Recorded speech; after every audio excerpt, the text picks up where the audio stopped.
ഹേ Fox, happy Vishu.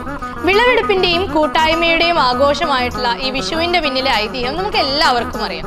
അതായത് നമ്മുടെ രാവണന്റെ പതനത്തിന് ശേഷം സൂര്യഭഗവാൻ തിരിച്ചു വന്ന ദിവസമായിട്ടും, അതല്ലെങ്കിൽ നമ്മുടെ ഈ നിൽക്കുന്ന ഭഗവാൻ കൃഷ്ണൻ നരകാസുരനെ വധിച്ച ദിവസമായിട്ടൊക്കെയാണ് വിഷു അറിയപ്പെടുന്നത്. ആൻഡ് ഈ ഒരു ഐതിഹ്യവും മിത്തൊക്കെ അങ്ങ് മാറ്റി നിർത്തി കഴിഞ്ഞാൽ കുറച്ച് സയൻസ് ഫാക്ട്സ് നമ്മൾ അറിയാനുണ്ട്. സാൻസ്ക്രിറ്റിൽ വിഷു എന്ന വാക്കിനർത്ഥം ഈക്വൽ എന്നാണ്. അതായത് ഡേയും നൈറ്റും ഈക്വൽ ആയി വരുന്ന ദിവസം മേടം 1 വിഷു. പക്ഷേ ഇതിന് ചെറിയൊരു പ്രശ്നമുണ്ട്. ഇതൊരു ഹൈപ്പോത്തറ്റിക്കൽ കണ്ടീഷനാണ്. രാവും പകലും ഈക്വൽ ആയി വരുന്ന ഇക്വിനോസ് എന്ന പ്രതിഭാസം നടക്കുന്നത് മാർച്ച് 21-നും സെപ്റ്റംബർ 23-നുമാണ്. എന്തുകൊണ്ടായിരിക്കും അങ്ങനെ? AD 824 ശേഷമാണ് നമ്മളിപ്പോൾ ഫോളോ ചെയ്യുന്ന ഗ്രിഗോറിയൻ കലണ്ടർ നമ്മൾ ഫോളോ ചെയ്ത് വരുന്നത്.